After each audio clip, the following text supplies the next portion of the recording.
Olá, minha amiga, meu amigo. Chegou a hora do nosso encontro nesta terça-feira, 8 de outubro. No 8 de outubro, em 1998, era anunciado o primeiro e único Nobel de Literatura em língua portuguesa, para José Saramago. Este ensaio sobre a cegueira era o segundo prêmio Nobel para Portugal. O primeiro foi Medicina, em 1949, Antônio Egas Moniz. O Brasil tem 0 prêmio Nobel. Na América Latina, a Argentina tem 5, o México tem 3, o Chile e a Colômbia têm 2, o Peru, a Costa Rica e a Guatemala têm 1, e o Brasil 0. Por que será? Será que é falta de leitura que dá o conhecimento? Não esqueça de se inscrever e, ao final, de deixar o gostei ou não gostei. Vamos aos demais assuntos de hoje.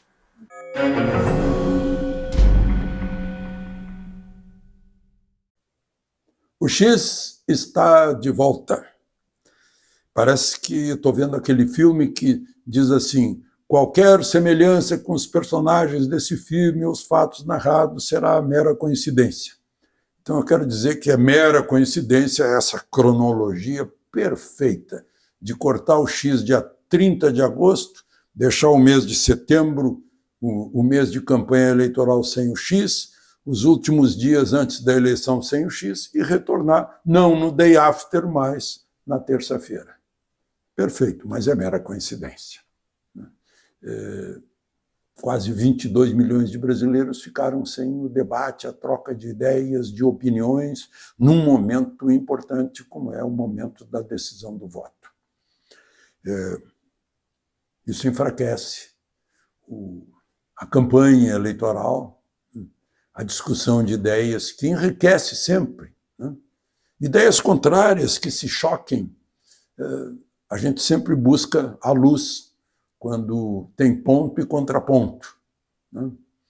Mas, enfim, os do X foram dispensados disso. Eu estava em Portugal, né, no dia em que cortou o X, não fui afetado, porque estava num país em que não acontecem essas coisas, né? E, pelo menos depois do 25 de abril, agora já dá para voltar para o Brasil, né? E desfrutar do X, onde eu tenho aí 4 milhões e meio de seguidores.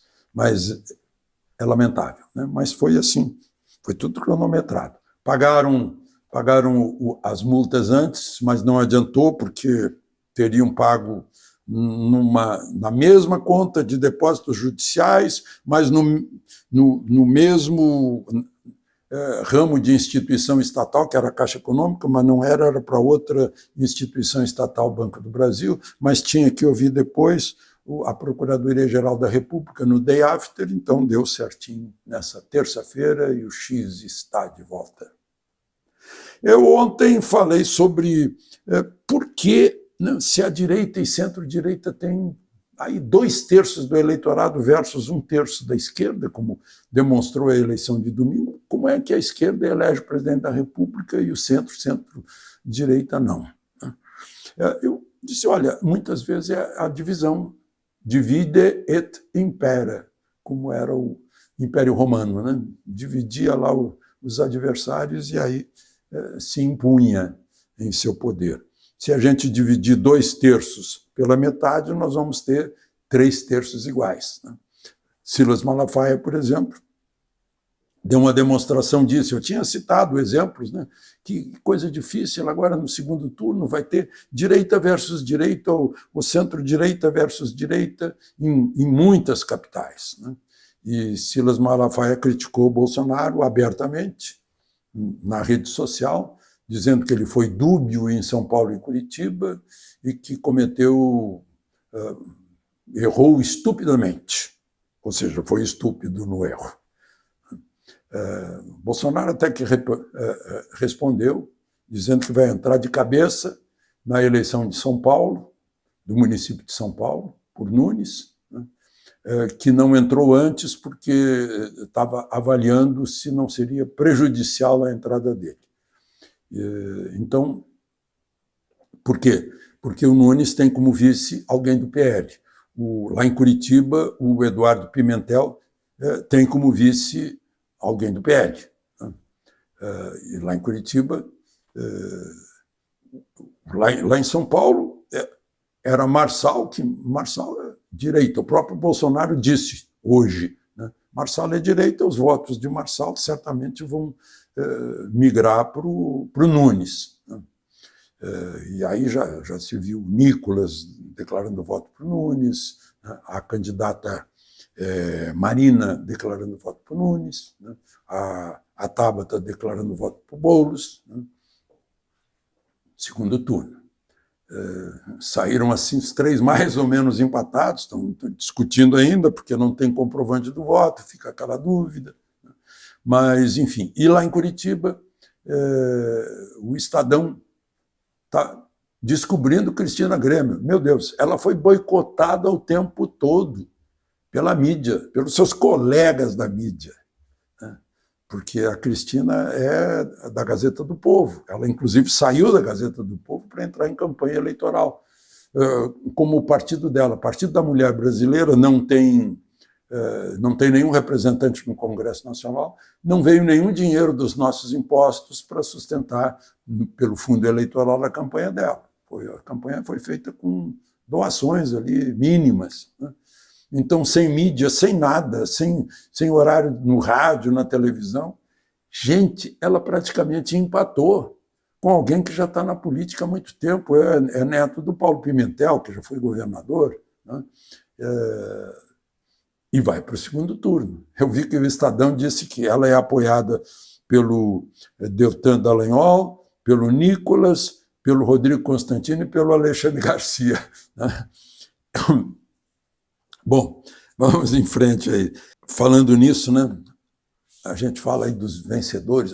Mas o Kassab, aí vem mais uma cisão. Mas o Kassab. Gente, o Kassab, que é presidente do PSD, que foi o partido que mais elegeu prefeitos, né, trabalha, é secretário de governo do Tarcísio, que é o governador de São Paulo.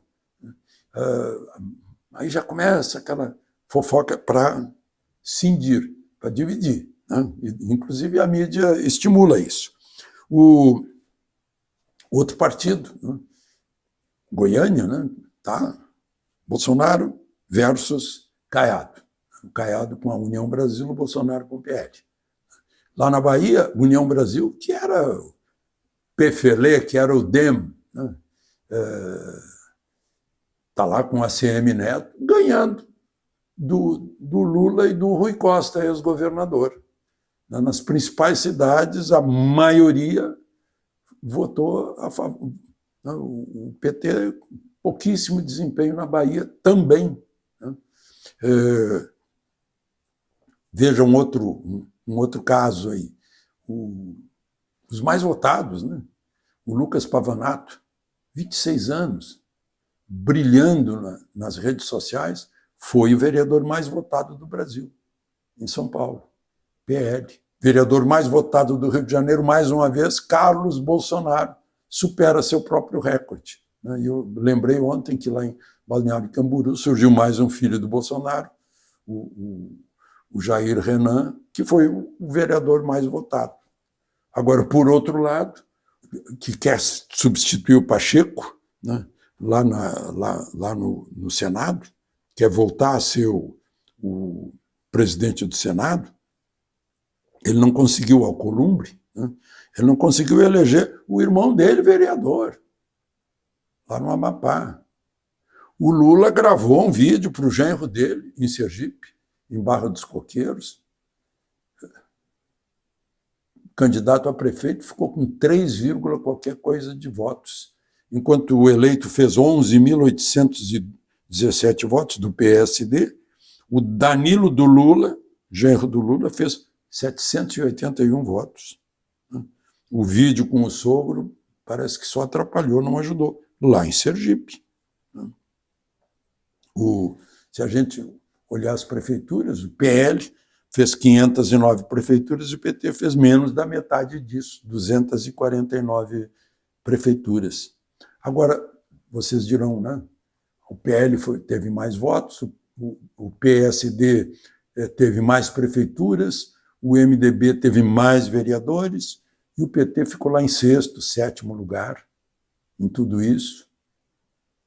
Só que o PT pode não ter voto, mas tem a mídia, tem a universidade, tem o meio artístico, isso influencia bastante.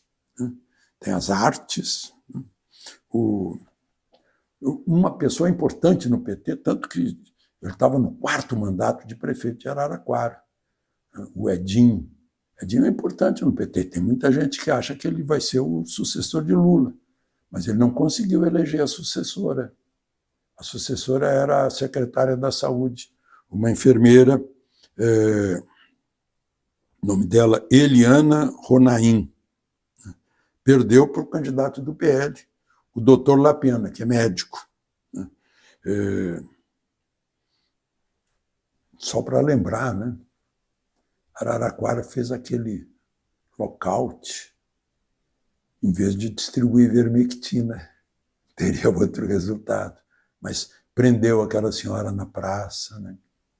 Aquela cena horrível que a gente assistiu. Mas fazia parte do teste para ver se as pessoas, em pânico, ficavam todas obedientes, se trancavam em casa, e aí em casa, sem ar puro da praça onde aquela senhora estava respirando, né? Fica diferente. Mas, enfim, o Edinho, só para lembrar, foi ministro de Dilma. Não conseguiu, nem lá em Araraquara.